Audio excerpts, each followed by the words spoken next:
right now I teach middle school, LA, and I taught high school a few years ago, certified in our program for Gillingham, and I've been doing this for a long time. We both have. We both have been lucky because I have really only taught in this population of students, which I really taught in this population. Right, so we love it. So just real quick, who are you all? Are you parents? Well, maybe you're all parents, but are you here because you're a parent? Are you here because you're a teacher? Are you here because you're a specialist? Okay, are you here because you're a grandparent of it? All right, so tell me. Because you're an advocate? An advocate, because you're an advocate. That's great, that's awesome. So the big question is, sorry, let me get this back together. What is dyslexia? There's been a lot of talk about it, right? So I just want you to take a second just to think yourself, like what is your working definition of dyslexia for yourself, right? There's so much out there telling us what dyslexia is, right? And so I found this really great video that I think does an awesome, sorry, this is crazy, does a really great job at providing a good definition of what it is. You want to know why certified management accountants work so well with robots? It's not just because of that team building retreat. Here we go. Here we go.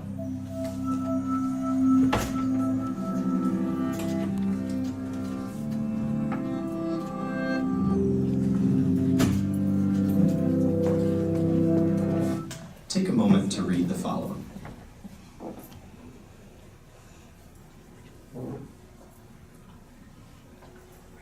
How was that? Frustrating? Slow? What were those sentences about? They're actually a simulation of the experience of dyslexia, designed to make you decode each word. Those with dyslexia experience that laborious pace every time they read. When most people think of dyslexia, they think of seeing letters and words backwards, like seeing B as D and vice versa, or they might think people with dyslexia see saw as was. The truth is, people with dyslexia see things the same way as everyone else. Dyslexia is caused by a phonological processing problem, meaning people affected by it have trouble not with seeing language, but with manipulating it.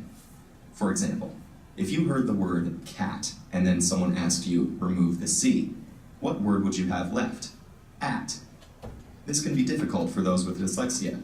Given a word in isolation like fantastic, students with dyslexia need to break the word into parts to read it.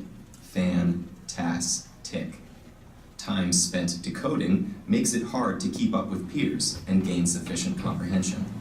Spelling words phonetically like S-T-I-K for stick and F-R-E-N-S for friends is also common. These difficulties are more widespread and varied than commonly imagined. Dyslexia affects up to 1 in 5 people. It occurs on a continuum. One person might have mild dyslexia, while the next person has a profound case of it. Dyslexia also runs in families. It's common to see one family member who has trouble spelling, while another family member has severe difficulty decoding even one-syllable words like catch. The continuum and distribution of dyslexia suggest a broader principle to bear in mind as we look at how the brains of those with dyslexia process language. Neurodiversity is the idea that because all our brains show differences in structure and function, we shouldn't be so quick to label every deviation from the norm as a pathological disorder, or dismiss people living with these variations as defective. People with neurobiological variations like dyslexia, including such creative and inventive individuals as Picasso, Muhammad Ali, Whoopi Goldberg, Steven Spielberg, and Cher, clearly have every capacity to be brilliant and successful in life. So here's the special way the brains of those with dyslexia work. The brain is divided into 2 hemispheres. The left hemisphere is generally in charge of language and ultimately reading, while the right typically handles spatial activities. fMRI studies have found that the brains of those with dyslexia rely more on the right hemisphere and frontal lobe than the brains of those without it. This means when they read a word, it takes a longer trip through their brain and can get delayed in the frontal lobe. Because of this neurobiological glitch, they read with more difficulty. But those with dyslexia can physically change their brain and improve their reading. With an intensive multisensory intervention that breaks the language down and teaches the reader to decode based on syllable types and spelling rules, the brains of those with dyslexia begin using the left hemisphere more efficiently while reading, and their reading improves. The intervention works because it locates dyslexia appropriately as a functional variation in the brain, which naturally shows all sorts of variations from one person to another. Neurodiversity emphasizes this spectrum of brain function in all humans and suggests that to better understand the perspectives of those around us, we should try to not only see the world through their eyes, but understand it through their brains. That was good, right? Kind of was clear and a little more in depth, but not too in depth. So now we know it's a neurologically based, often familial disorder, which interferes with the acquisition and processing of language. Varying in degrees of severity, it is manifested by difficulties in both receptive and expressive language, including phonological processing and the reading, the writing, the spelling, and of course handwriting, and sometimes in math. So it's neurologically based, and we've heard a little bit about this all day, right? And they referenced it in that video. A dyslexic brain is going to be using a part of the brain that is really for articulation and word analysis. And if you look, this is the typical brain, this is the dyslexic brain. The dyslexic brain relies more heavily on that area, and they actually don't fire the back part of the area, which is for articulation and word analysis and word form. So when they were saying that they read that same word over and over, it's because they're not using, they haven't created an image of that word in their word form area of their brain, okay? So, so that's, but with the right type of intervention. So it's a lifelong, something you have forever. We respond successfully to timely and appropriate intervention.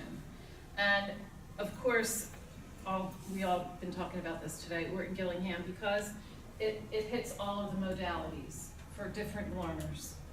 And Helen talked earlier about instruction being delivered by a trained and certified instructor.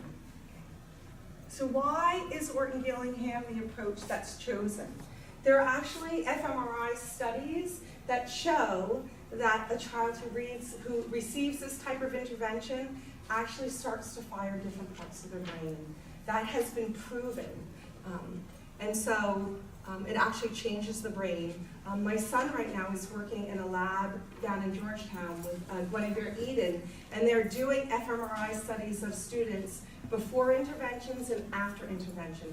And what they're now studying is whether there's more effect if they do math intervention first and then reading intervention, or reading intervention and then math intervention.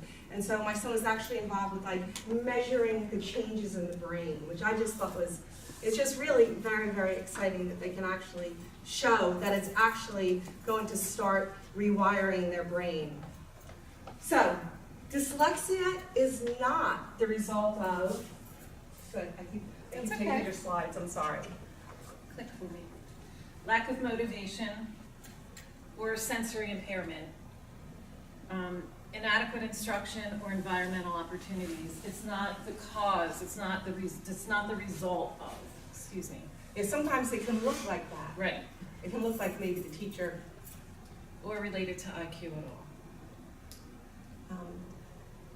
And sometimes the dyslexic person can have real strengths in visual, auditory, or kinesthetic, tactile. And that's why sometimes teachers will say, well, maybe they're not dyslexic because they can do this.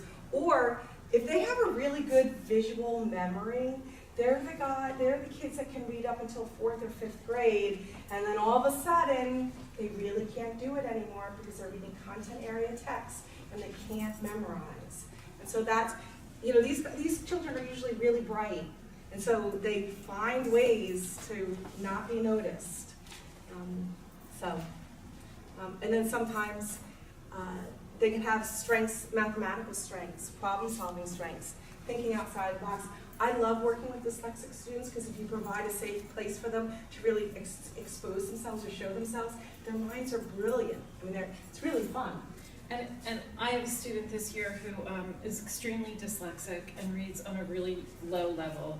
He's in 8th grade and he's a whiz at math. So it's so nice to have that, right? So we can like build that up and give positive reinforcement for that. Yeah, but it confuses teachers because they're really strong at this, so maybe they're just really not applying themselves in science, you know. So just I love this graphic because it shows how many different things that dyslexia is. And remember, it's a continuum. So like Kathy used the sentence before, like he's really dyslexic. Like it's a continuum. So they can have spelling difficulties, listening difficulties, writing difficulties, spatial difficulties, memory difficulties, motor control difficulties. I had a student once, you know, they don't know their right and left. And so I said to him, you know what, if you put your hand up, your left hand will show an L. And he goes like this, and he goes, I have 2 L's. And I said, you are so right. And I realized, like, that is a really bad strategy to give a dyslexic student. But there are so many different things that dyslexics struggle with. Problems taking notes. That's a major thing for adolescents. So there are a lot of strategies, and our school really specializes in helping students recognize what they need to be successful, so that they're the ones leading the study groups, planning the morning study group, planning the afternoon study group. They know what they need to be successful if they've experienced success. They have to experience success at some point in order to realize, like, I can do this. I might need to take 2 classes. I might need to take a class, my hardest class over the summer. And I might need to be home to do that for mom's help. Whatever it is, they need to know what they need to do to be successful. So dyslexia often comes with comorbid diagnoses. ADHD or ADD is often, goes hand in hand with dyslexics, but I think it was kind of alluded to or maybe directly said this morning, wouldn't they rather get in trouble for being busy or falling out of their seat or being a class clown than knowing that that paragraph is coming? Like in our school, oh no, they do not read out loud unless they want to. They easily pass. If there's reading out loud, they can always pass. I was once in an art class in our school where they were reading out loud, and kids were like, pass, and then by the 3rd time they went around, some of them read, some more of them read, but.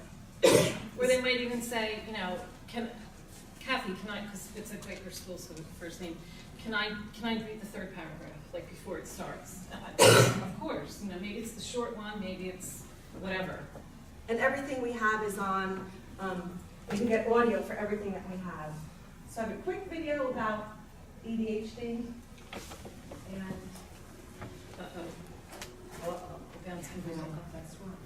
do you all know about understood.org? It's a really phenomenal website. It's really up to date. The resources are up to date. Yeah. Sorry guys, this is just not right. This is not my strong suit. You're good.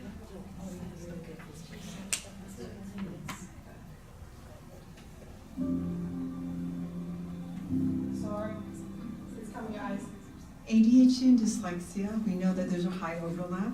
Usually if you look at any child with ADHD, about 20 to 40% will also have dyslexia or LD, learning differences. And then if you look at children with LD or dyslexia, then those children will also, maybe about up to 40% of the children will have ADHD, in particular the attention deficit subtype. So that's what's known from the prevalence rate in the research literature. And then if you look at the characteristics, it's quite interesting. So I said that dyslexia often has attention deficit subtypes, but then you start looking at the brain, and then most of the brain research, there's not that many, but if you look at them, the dyslexia research is focused on the language area and the left side of the brain, often on the back side of the brain. That's important for phonological processing, the orthographic, the visual aspects, sound aspects, and connections between those, which is usually on the left back side of the brain. But then ADHD often focus on the front side of the brain that deals with executive function, organizational skills, and response inhibition when you need to, and flexibility and these things. So there's a large disconnect in the literature right now, and hardly anyone has looked at the overlap between ADHD and dyslexia, even though there's many of them. But if you look at the genetics, there seems to be some genetic overlap in it. So that would suggest that we need approaches to both at the same time. But we also often know that if you have ADHD, then you could end up having dyslexia-like symptoms because you're not going to like schooling and you're going to act out, or if you have hyperactivity maybe in the schools. But then also if you have dyslexia, even though you don't have ADHD necessarily, then you will end up having ADHD-like symptoms. So there's both these factors kind of interacting. And so I think with more research, hopefully people can identify how to really get at one or the other without necessarily over-treating if you don't need to. Because, for example, if you treated dyslexia, or if you had the right support for dyslexia, maybe you won't need the ADHD medication, for example. But some kids might really help from both. And so I think hopefully research will bring us to that level where we have the sensitivity to be able to really say which one's a chicken or egg and when we need the support for both. Yeah, so parents really struggle in that area, right? They want to know, is it ADHD, is it dyslexia? So The fMRI, I just think that's so cool that they're learning so much more as, as we go along. So the ADHD student has so many thoughts flying around their head, and they just cannot control them. They're super fun to teach for some teachers, but we always have parking lots in our class. They've got great ideas when they go into the parking lot, and if they're really interested in talking to me about it, they can do it at recess. And whoop, it's not that Yeah, interesting. we can get off track very easily. Yeah. So dyslexia often comes with language impairment. So rapid automatic naming, fluency, pace, accuracy, expression when reading, word retrieval, talking about word finding. Kids have a harder time processing, either trying to get the right word out, and I like to give them time. I'll say, if somebody hasn't answered but I know they can, I'll say, okay, I'm going to count to 30, and I just like to give a little bit of extra time that they can go back and try to find that word that they're thinking of.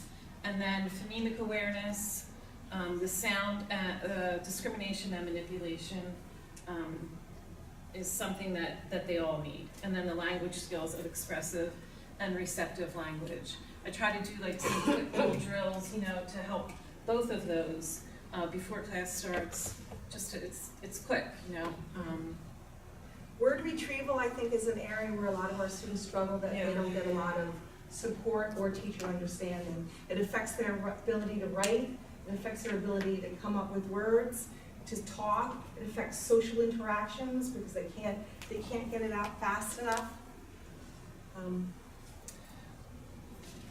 can't see that super well, but oral language talks about the phonological skills, which we just talked about, the syntax, understanding word order, morphological skills, the meaning of word forms, like the base word, the prefix, the suffix. We do a lot of Latin and Greek bases, so we can figure out what they might mean later. Like in science class, maybe I came across something that we talked about in LA.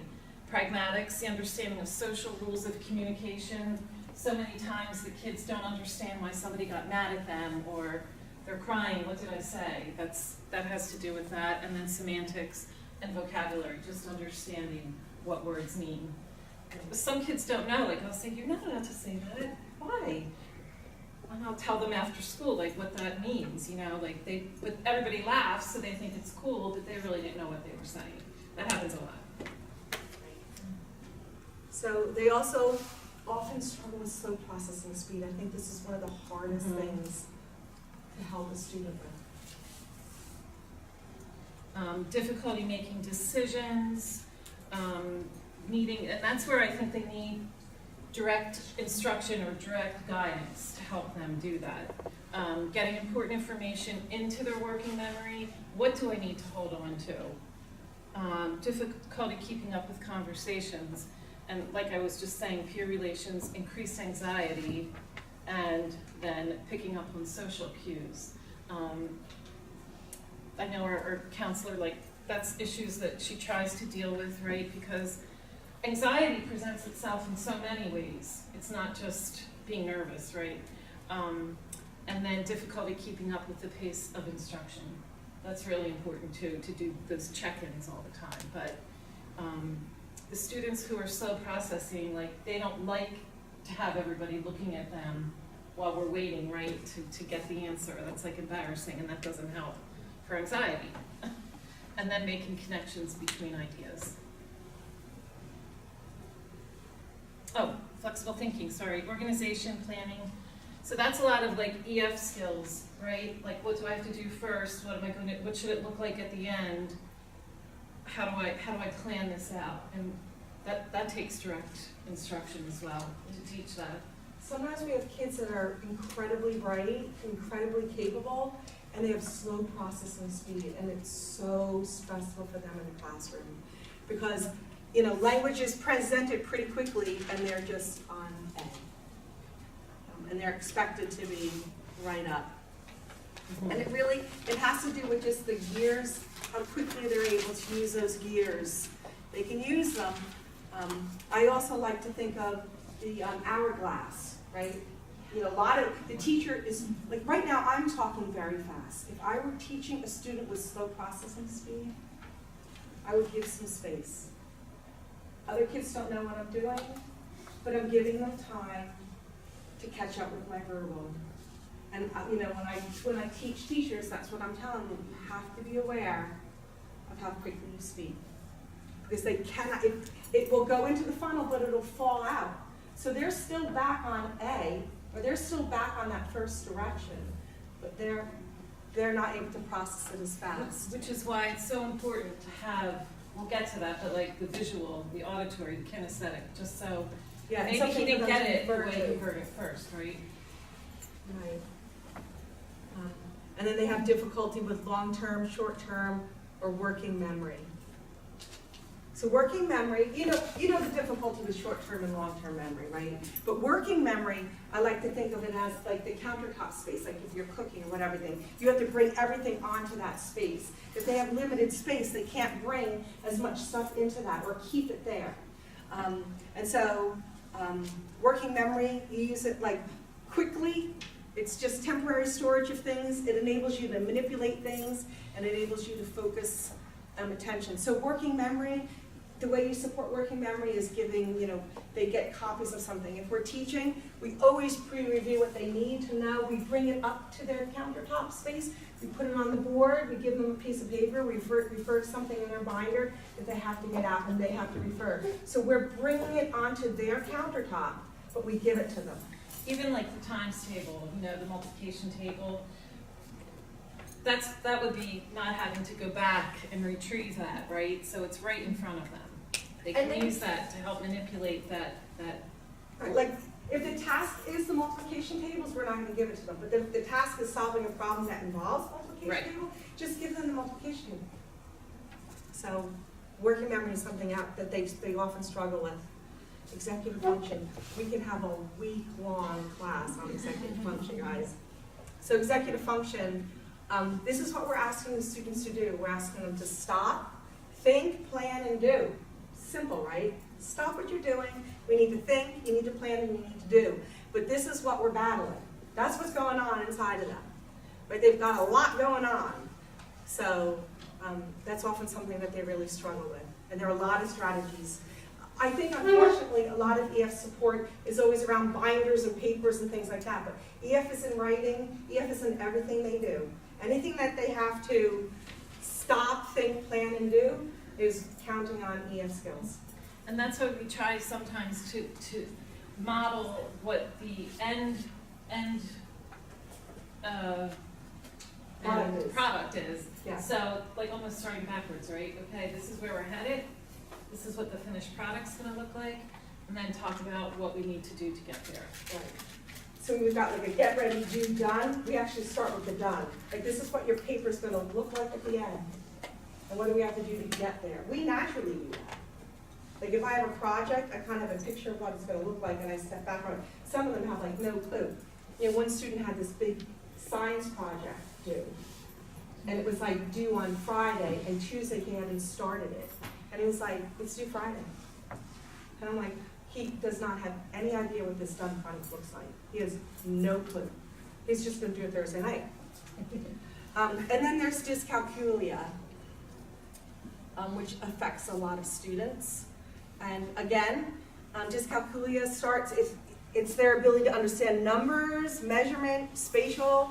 It affects their memory, it affects their ability to count, and it affects their calculations. What's amazing with dyscalculia is that sometimes the kids can really do abstract math, but they cannot do multiplication. So if you keep making them memorize multiplication facts, Don't do it. it's horrible, because they can do brilliant work, but they cannot do the simple thing, and it's really hard. So this is what their minds are like, and I think it's a lot of dyslexics are astrophysicists, like things with really abstract math, but they really stink at this sort of stuff. Somebody who has dyscalculia will be able to tell which number is taller, but will not be able to tell you which number is greater. And they will really struggle the closer the numbers are. They will also have a difficult time seeing patterns and counting dots real quick. Like they'll count them all the time. Whereas, like if I tell you to go, like quickly see 5 and then add, right? We can do that. They would really struggle with that. So we do at school, we do a lot of numeracy work with them, even though they may be in calculus. So there are different types of dyscalculia, some that make it difficult to understand math orally, manipulate concrete materials, symbols. I once had a little boy say to me, wait a second, are we doing times or multiplication? And I was like, exactly, right? And difficulty understanding relationships or performing specific math operations. If you sit with a student that has dyscalculia and you work with them, you realize how often like, different directions change. Like, you know, you read from left to right, but this problem we're doing right to left, and then, you know, like division we're going from left to right, but multiplication you're going right to left. I mean, it's like you realize, you're like, oh, this is just terrible, terrible. And then we have dysgraphia. And dysgraphia affects concentration, classroom management, writing organization, fine motor skills. There are so many different skills that are affected by dysgraphia. And again, I think this is one that's kind of overlooked. People think that it's just like the physical handwriting. It's much more than that. So these are examples of dysgraphia in our school. I asked one of my teachers, could you just give me some examples? And so this is, they're writing their alphabet, they're writing some numbers. This is high school, taking notes. This is a boy who really we do a lot of speech, dictation, they can dictate anything. But a lot of times they want to write notes, like they want to do it, so he would write them. But this is, and what's amazing is this is a successful college student right now. But this is his writing. And if we assess him based on his writing, you would never think he'd be successful. But we teach them how to use, you know, typing or speech to text. And here's another example. Can I just, which is why it's so important to keep those accommodations if you have them, not to like say, oh, she's figured it out, we'll just drop it. No. Yeah.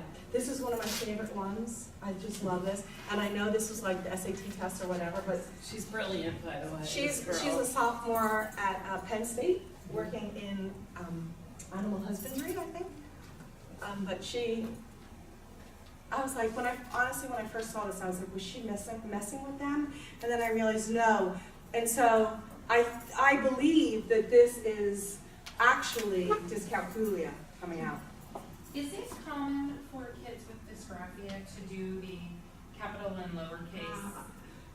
Yeah, I don't know if it's dyscalculia or I'm not really 100% sure.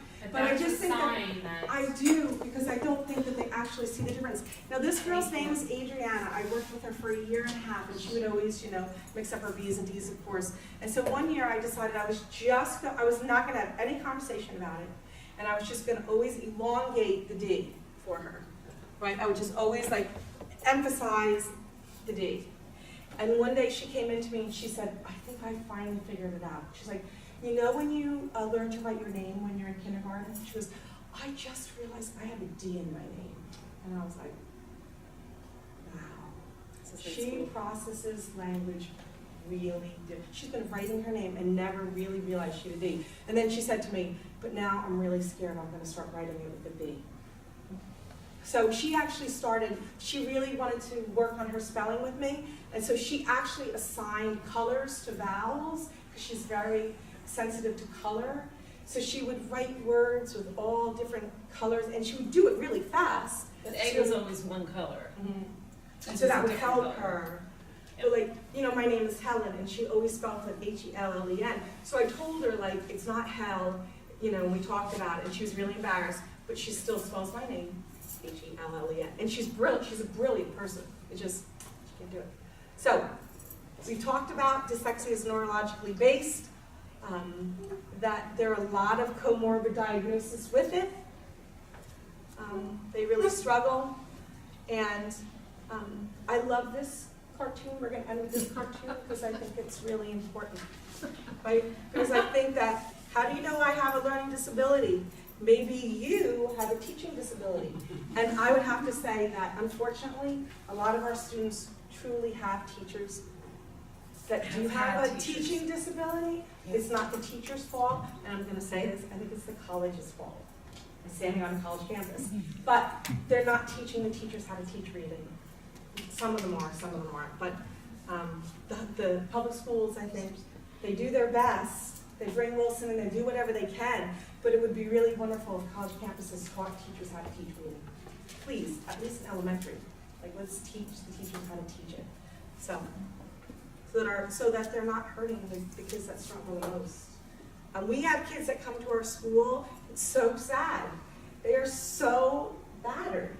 They're just so battered. It's so sad. And to see them, once they realize, gosh, I can learn. I can do this. I can go talk to a teacher and say, I need audio, or I need this, or I need that, So it's wonderful when they start learning and being able to do what they can do. So thank you. Do you have any questions? I hope you learned something. Brains are full. Yeah. I hope that you took something away. But thank you for being devoted to it. I actually have a question. What about speech impediments? Because I've talked to a number of dyslexics, and a lot of them have also been through speech therapy. And I know with my own daughter, she would get very frustrated when she was younger. She had to go through speech therapy, and she would just go, you don't understand my language. And I would be like, no, I really don't understand your language. So it would be bird, board, barred, bear, the vowels seem to slide. Well, they're making them focus on something that's really, really difficult for them, which is pulling sounds out and working on it. It's really, really hard. Ear infections often really affect speech, and so then it's even worse because then they're not hearing the sounds. Okay. And there were a lot of ear infections. Yeah. Just a lot of that word, right? We talk about when we say the sounds of a vowel, your mouth is open and looking at me. You try to instill that in them. So keep trying to work that part of the brain. It's really hard. I say to my students, okay, I know you hate this. I know you do. And then I use a clock and say, okay, you've got 40 minutes with me, and I color it. So we can do this for 40 minutes. Because it's exposing them. They hate it. And in a school that specializes in it, at first, they want to hide. They've been able to hide, and now they're here, and they've got to. Then it takes a little while, and then they start realizing, I can do this. I can actually do this. This actually works for me.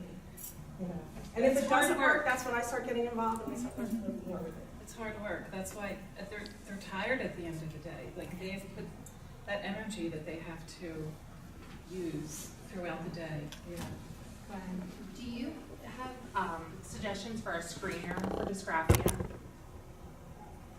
I mean, and dyslexia too. Like, our school doesn't have any screeners, and I know it's probably coming from PDE down the pike, but I am a reading specialist, and I really would love to get my hands on something that I could use to help kids that I think have one or both. Will you send me an email and we can start? Absolutely. I like the pack. It depends on how old the kids are. There are tons of different screeners, but it's really hard. Slow processing. But is there anything you can do for slow processing speed?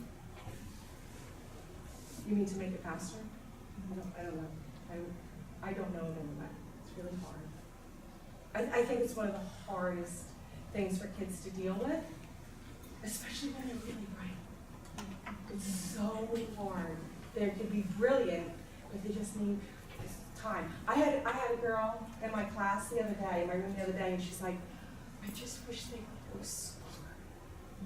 And like, we are going slow. She just doesn't know. And she really wants to go to college. And she's like, I'm getting everything done. She's like, but I'm just not doing my best. And I said, well, that's a strategy too. I said, I still have nightmares that I'm not finishing all my college work.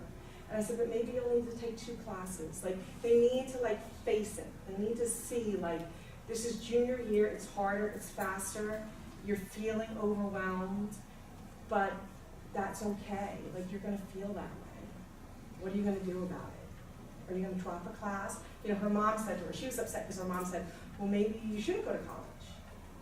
Maybe, and she's like, no, but I wanna go to college because I wanna be successful. And I said, well, those 2 things don't necessarily mean the same thing. But, you know, and she's like, but I want to. And I said, okay, well, you just have to figure out how you're going to do it, because you're going to feel overwhelmed. But I think with the younger students, any kind of games that you play, you know, the more interactions that they have, or Experience. no, like I was thinking of board games, Monopoly, yeah. Anything. It could be simple, like Guess Who, you know, that anything like that, because it just is gonna bring that out a little bit, you know. It's really hard. Yeah. And there are a lot of programs like ConMed and stuff like that, but I don't know if they have the science on it to show. What are your feelings on like the state testing? Like, as a The parent what of test? the PSSAs. So as a parent of a child with dyslexia, he's done 2 years of the PSSAs, he's in 5th grade, and he's not going to be taking them this year. But as a teacher in the same school building that he goes in, I have a bunch of 3rd graders that are going to take it, and I have concerns with dyslexia and other things with those kids, and obviously I can't tell their parents. Like, That's so sad. I can't, as a teacher, tell their No, parents it's not so to put sad. them.